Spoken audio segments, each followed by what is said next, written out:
คือว่าสงกรานต์นี่เหมาะสมถ้าวงดนตรีไผที่ว่ามาอยากลงเสพในงานสงกรานต์ก็ถือว่ามาติดต่อนำหน้าบ้านเพิ่นก็ได้นี่โอ้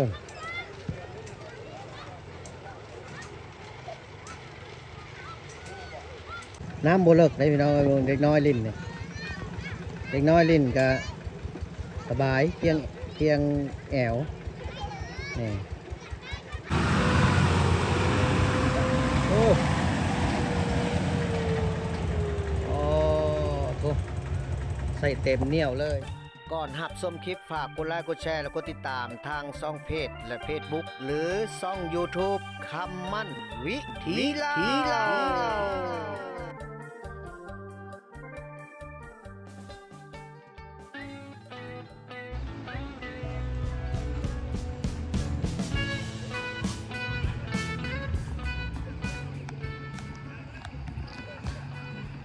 ก็ถือว่าขอกราบสบายดี FC ยินดีต้อนรับเข้าสู่ช่องคำมั่นวิถีลาวถือว่ามื้อนี้ผู้ข้าจะมาเก็บภาพบรรยากาศอยู่ที่หาดบานธารเนาะถือว่าหาดบานธารนี่เป็นหาดที่สวยสดงดงามยามแรงๆถือว่าตาเว้นคอยค่ำเนาะนี่อันนี้เป็นบริเวณหาดและก็ขัวจมแล้วก็ขัวไม้ไผ่พี่น้องเลยโอ้ขัวไม้ไผ่จะพูดแหละตัวนี้เป็นขัวจมพี่น้องนี่เล็กน้อยพากันดินเต้นอยู่ยามแรงๆเนาะ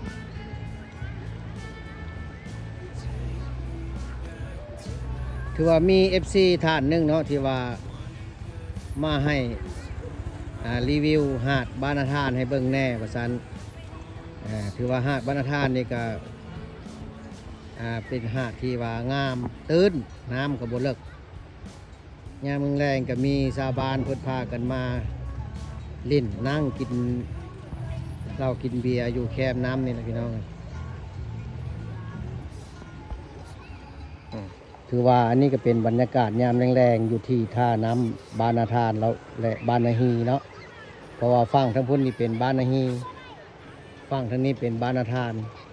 อันนั้นแม่นครัวไม่ไผ่ที่ว่าเพิ่นจะใส่สัญจรข้ามไปมาเนาะหาสู้กันนี่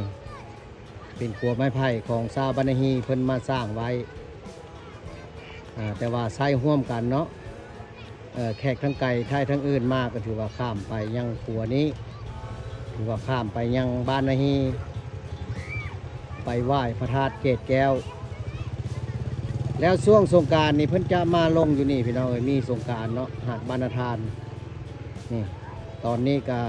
บรรยากาศยามแรงๆกับทั้งชาวบ้านเพิ่นก็มานั่งกินเบียร์นั่งเล่นเนาะนี่ถือว่าบรรยากาศงามหลายสถานที่ก็หาดซองฟากนี่เนาะถือว่างามนี่มีขัวจมน้ำไหลหน้าลิ้นเนาะเป็นยังไงกะเบิ่งบรรยากาศงามๆไปนำกันพี่น้องยามแรงๆน้ำกระตื้นหลายนี่น้ำตื้นโอ้ผู้แซ่ผู้สาวเพิ่นลงมาลิ้นน้ำคนผู้บ่าวปานฮีบ่น่ะเพิ่นยกมือใส่เพิ่นอยู่กลางดอนพุ่นแหละ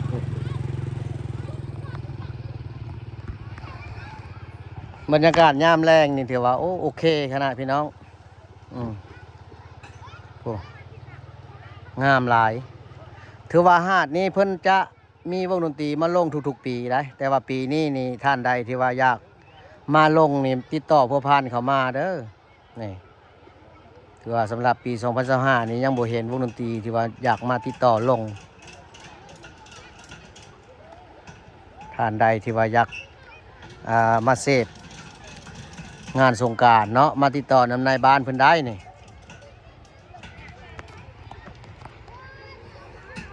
บ่อนนี้เป็นครัวโจมบนสถานที่ที่ว่าลิ้นสงกรานต์นี้เหมาะสมหลาย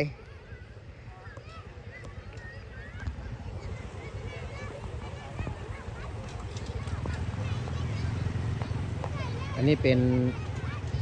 รถยักษ์เพิ่นสิข้ามไปยังบ้านนาฮีพุ่นละข้ามไปยังขัวเนาะใต้ขัวเนาะพุ่นละไปใต้ขัวอยู่พุ่นละ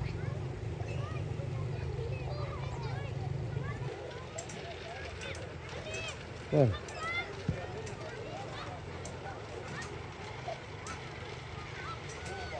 คือว่ารถยักษ์นี่ไปได้แต่เทื่อละคันเพราะว่าขัวมันเป็นขัวห้อม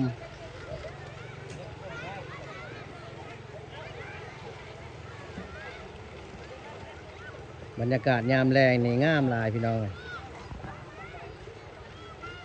งามแท้งามว่าเนาะ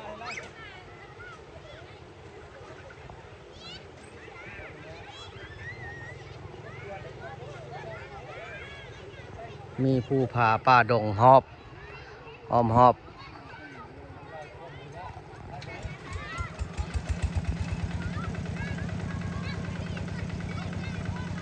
น้ำกระตื้นเนาะน้ำกระตื้นน้ำโบเลิกได้พี่น้องเด็กน้อยลิ้นเนี่ยเด็กน้อยลิ้นก็สบายเพียงแอวนี่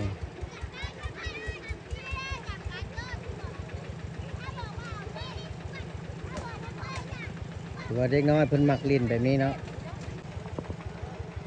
คุณมีแต่เด็กน้อยนะคุณ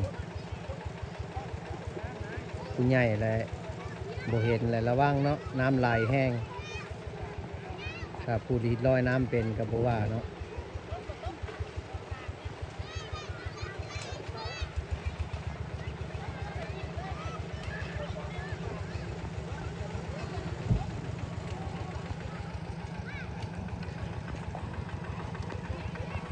บรรยากาศยามแรงถือว่างามไปนี่แหละ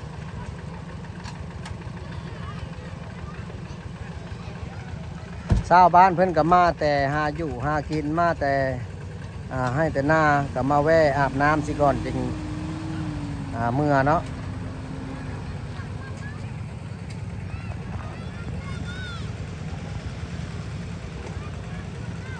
ถือว่านี่รถแก่มันต้นเพิ่นลงมาหับซื้อมันต้นอยู่ท่าน้ำนี้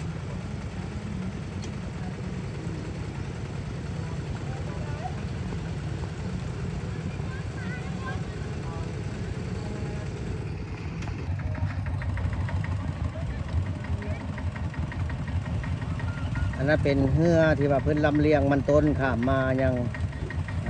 ปากทางทีเนาะเพิ่นมาเอาไว้ที่ละแก่มันต้นมาแต่บ้างที่ละโอ้โหใส่เต็มเหนียวเลย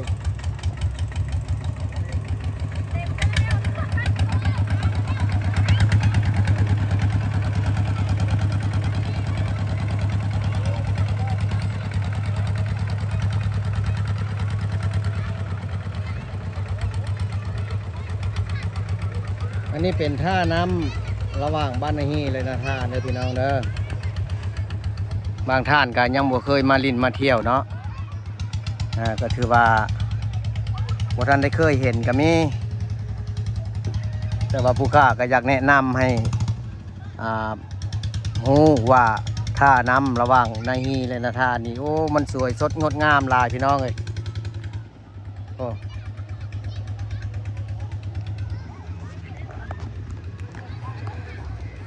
พุ่นกระเจ้าลิ้นหยุดเนื้อพุ่นก็มีชาวบ้านเพิ่น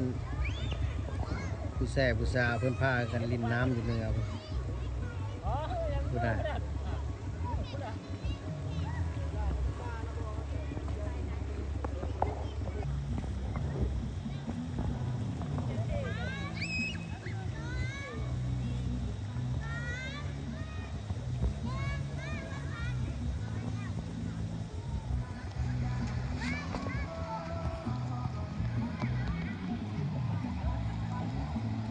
บรรยากาศยามแรง